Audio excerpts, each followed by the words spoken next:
अस्सलाम वालेकुम। अच्छा, ज़्यादातर स्टूडेंट जो है ना मुझसे यही सवाल करते हैं कि सर गिटहब पर अपना हम लोग असाइनमेंट कैसे अपलोड करें और किस तरह हम लोग गिटहब को अपने लैपटॉप के अंदर इंस्टॉल करें।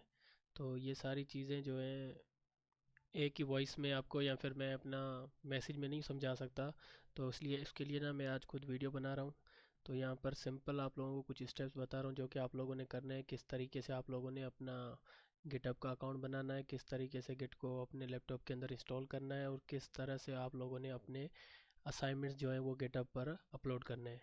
तो सबसे पहले जो स्टेप है वो आप लोगों ने ये करना है कि सबसे पहले गिट को इंस्टॉल करना है। गिट क्या है, ये बात आप लोगों को समझ लेनी चाहिए कि गिट और गिट हब ये दोनों अलग चीज़ें हैं। ठीक है ना। गिट और जो गिट हब है ये दोनों अलग चीज़ें हैं।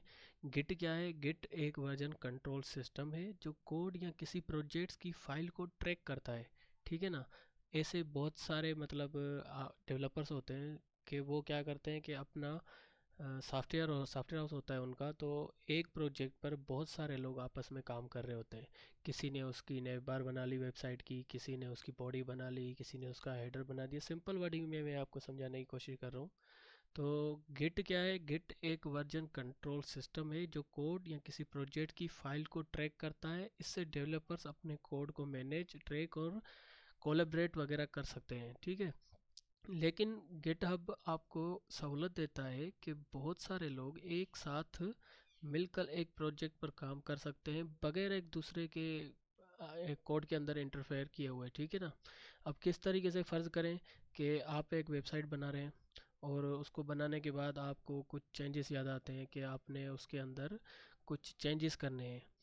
अपने अपने कोड को कुछ सुधार लेना चाहते हैं आप लोग। ठीक है ना। कोई गलती की थी आपने, अब आपने उस कोड को सुधारना है, लेकिन आप चाहते हैं कि आप अपने सारे जितने भी चेंजेस आपने किए हैं ना वो सारे रिकॉर्ड में रहें।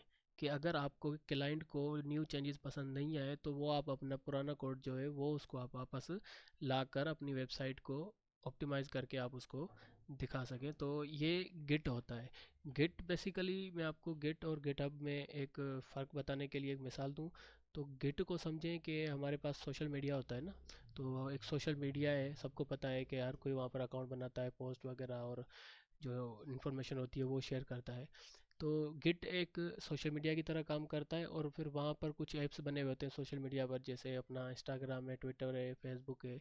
तो गिट हब जो एक ऐप है, इस तरह की कोई और दूसरे ऐप्स भी हैं जो मतलब लोग काम कर रहे होते हैं, लेकिन ज़्यादातर हम लोग क्या गिट हब को प्रेफर करते हैं। ठीक है। तो गिट हब अलग है और गिट अलग है। तो सबसे पहले लैपटॉप के अंदर आप लोगों ने इंस्टॉल करना है गिट को। गिट आपने लिखा, गिट आ गया। तो गिट को आप लोगों ने ओपन करना है, इसकी फर्स्ट वेबसाइट को। अगर आपके पास लैपटॉप, सबके पास नॉर्मली यही होता है, डाउनलोड कर लें आप इसकी विंडो, यहाँ पर आप क्लिक करें। तो आपका लैपटॉप देखिए आप कितने बिट का है। मेरा जो लैपटॉप है वो 64 बिट का है। अगर मैं इस पर क्लिक करूँगा तो ये मेरे पास डाउनलोड होना स्टार्ट हो जाएगा। जैसे ये मेरे पास ऑलरेडी डाउनलोडेड है तो मैं इसको कैंसिल कर देता हूँ। तो उसके बाद आपने क्या करना है, इसको इंस्टॉल करना है। जैसे आप इसको ओपन करेंगे ना तो ये आपसे नेक्स्ट नेक्स्ट वगैरह करेगा, आपने इसको इंस्टॉल कर लेना है। इंस्टॉल करने के बाद आप लोगों ने इसको चेक करना है। चेक कहाँ पर करना है, आपने यहाँ पर लिखना है रन। ठीक है। और यहाँ पर आपने लिखा है CMD। जैसे CMD हो जाए आपने यहाँ पर सिर्फ गिट लिखना है। जैसे आपने गिट लिखा तो अगर आपके पास ये पुश पुल वगैरह की जो इन्फॉर्मेशन है वो आ रही है, तो यहाँ पर देखिए आपको वर्जन्स वगैरह सब कुछ बता रहा है कि इसका मतलब है कि प्रॉपरली गिट आपके लैपटॉप के अंदर इंस्टॉल हो चुका है। तो उसके बाद आपने क्या करना है, उसके बाद हम लोगों ने जाना है, न्यू विंडो में ओपन कर रहा हूँ ताकि आप लोगों को समझा सकूँ। आप लोगों ने लिखना है github.com। github.com जैसे आप लिखेंगे तो आपके पास गिटहब की वेबसाइट आ जाएगी। यहाँ पर आप लोगों ने साइन अप करना है, अकाउंट अपना बनाना है। यहाँ पर अकाउंट वगैरह बनाकर जो आपके पास अपना कोड वगैरह आता है वो सारा यहाँ पर देना है। आप अपना नेम लिख सकते हैं यहाँ पर, जो भी चीज़ें हैं, बायो वगैरह, प्रोफाइल पिक्चर, वो नॉर्मली जैसे फेसबुक अकाउंट बनाते हैं ना। तो इससे कोई ये मुश्किल काम नहीं है इतना, ये आसान है। मुझे उम्मीद है ये आप लोग कर ही लेंगे। ठीक है। उसके बाद क्या करना है, उसके बाद आपके पास गिटहब आ जाएगा। एक सेकंड में अपनी गिटहब का अकाउंट ओपन कर देता हूँ।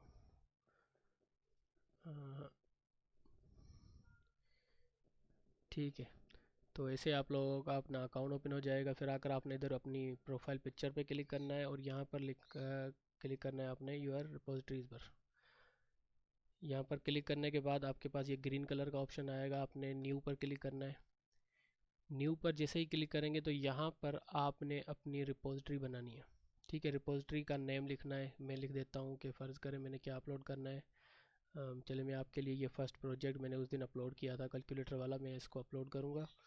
तो उसके लिए यहाँ पर मैं इसका नाम लिखूँगा प्रोजेक्ट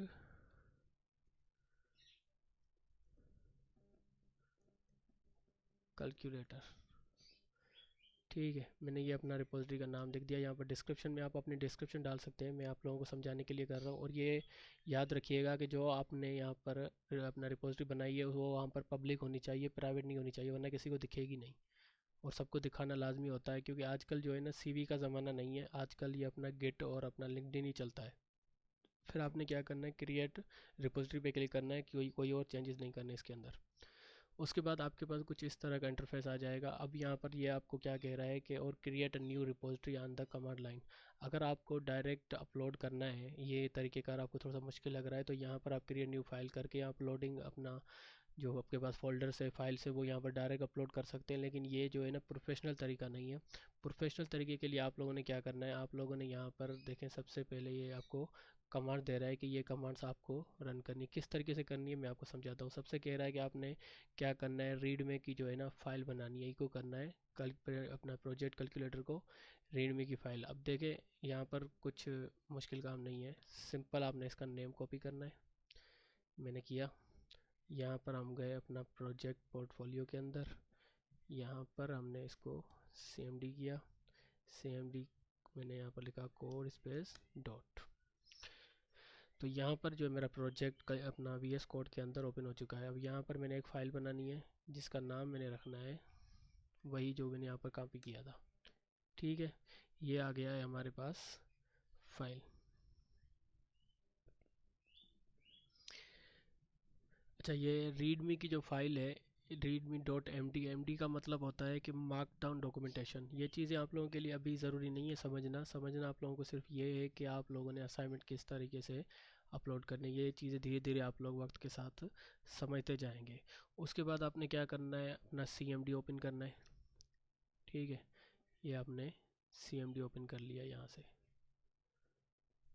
सॉरी।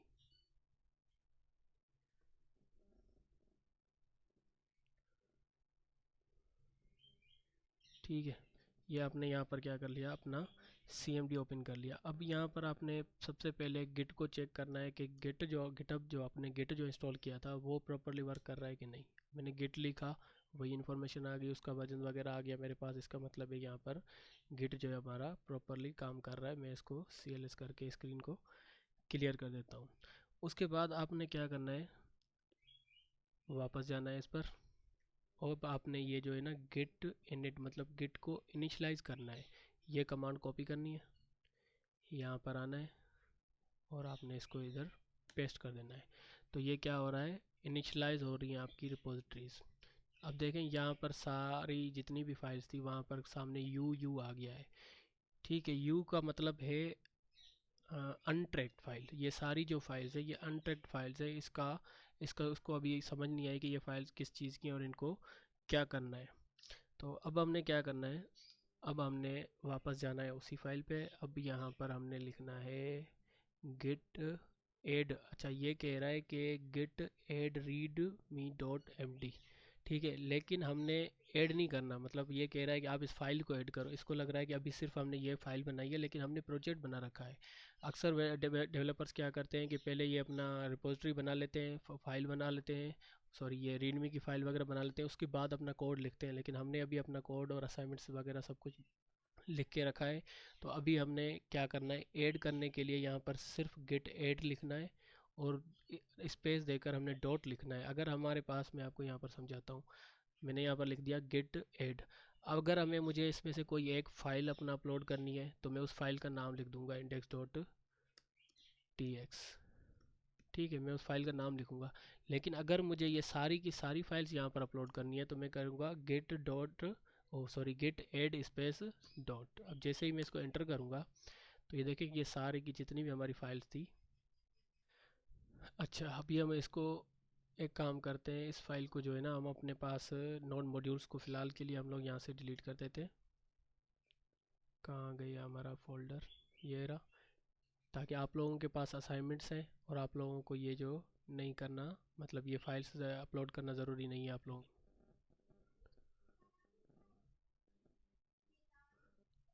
अब हो जाएगा डिलीट।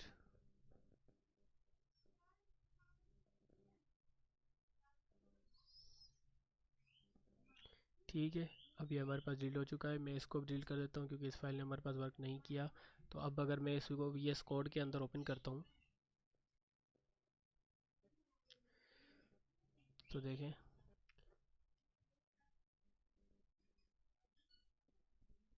अब मैं यहाँ पर अपना कमांड प्रॉम्प्ट पे क्लिक करूँगा वापस, और अब हम जाएंगे अपना, पहले तो अब हमने यहाँ से वापस आ गए थे। अब हम चेक करेंगे कि हमने जो अपना काम किया था अपना गिटअप पर अपना इसको पुश करने का, वो कहाँ तक पहुँचा था। तो हम इसका स्टेटस चेक करेंगे कि गिट का स्टेटस क्या है। गिट का स्टेटस हमने चेक किया तो ये कह रहा है कि अभी तक कोई कमेंट नहीं हुआ है, सारी फाइल जो है वो अनट्रैक्स है।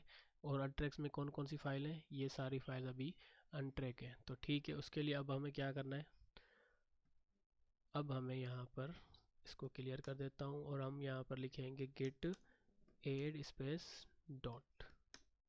तो अब ये हमारी जितनी भी फाइल्स थी वो सारी यहाँ से सेंड हो चुकी हैं, एडिट हो चुकी हैं, मतलब सारी की सारी फाइल। ए का मतलब है एडिट, सब पर ए आ गया है, यू चला गया है, तो मतलब हमारी फाइल्स क्या है, एडिट हो चुकी हैं। अब हमें दूसरा काम क्या करना है, एडिट करने के बाद हमने यहाँ पर देखना है कि जो हमारा गेट है उसको हमने कमेंट करना है, फर्स्ट कमेंट। ठीक है, अगर आप पहली मर्तबा इस फाइल को अपलोड कर रहे हैं तो आप फर्स्ट कमेंट करेंगे। अगर इसको इसमें थोड़ी चेंजेस करने के बाद आप दोबारा से इसको अपलोड कर रहे हैं तो आप सेकंड कमेंट करेंगे।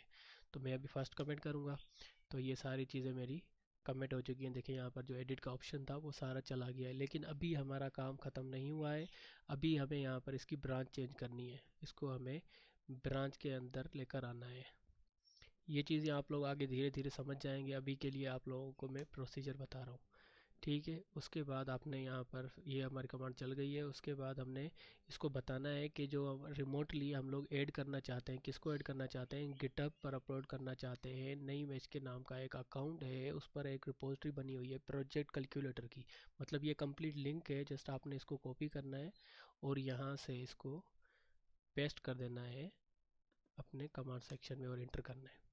तो ये हमारे पास सारी की सारी लिंक ऐड हो चुकी है और जस्ट लास्ट काम है हमारे पास, जो कि हमने इसको बस पुश करना है। और अगर अभी मैं इसको पुश करूँगा यहाँ पर, तो अगर इंटर करूँ तो ये देखें, ये जो सारा का सारा हमारा कोड है ये हमारा अपलोड हो चुका है। चले हम लोग अपनी गिटहब पर चेक करते हैं। ये हमारी रिपोजिटरी थी। अब मैं इसको थोड़ा सा रिफ़्रेश करने वाला हूँ। तो रिफ़्रेश करने के बाद हम लोग देख लेते हैं कि ये देखें हमारी जो है पूरा का पूरा सारा कोड्स हमारे पास यहाँ पर आ चुका है। ये देखें, जो कैलकुलेटर का प्रोजेक्ट था वो हमारे पास आ चुका है। इस तरीके से आप लोगों ने इसको अपना काम करना है। जैसे मैंने यहाँ पर प्रोजेक्ट कैलकुलेटर पे क्लिक किया, अब यहाँ पर आपने जितना असाइनमेंट्स बनाए थे ना, यहाँ पर सारी फाइल्स हैं जो आपने असाइनमेंट बनाए हैं। यहाँ पर अगर आप क्लिक करेंगे इस पर, ये आपकी लिंक है जो कि आपने गवर्नर हाउस वाले फॉर्म के अंदर फिल करनी है। मतलब फॉर्म फिल करेंगे तो ये कॉपी करके वहाँ पर पेस्ट करके आपने वो फॉर्म फिल कर देना है और आपका असाइनमेंट सबमिट हो जाएगा। ठीक है, इतना ही था आज की वीडियो में। इंशाल्लाह नेक्स्ट वीडियो में बाकी जो चीज़ें हैं वो हम कवर करेंगे।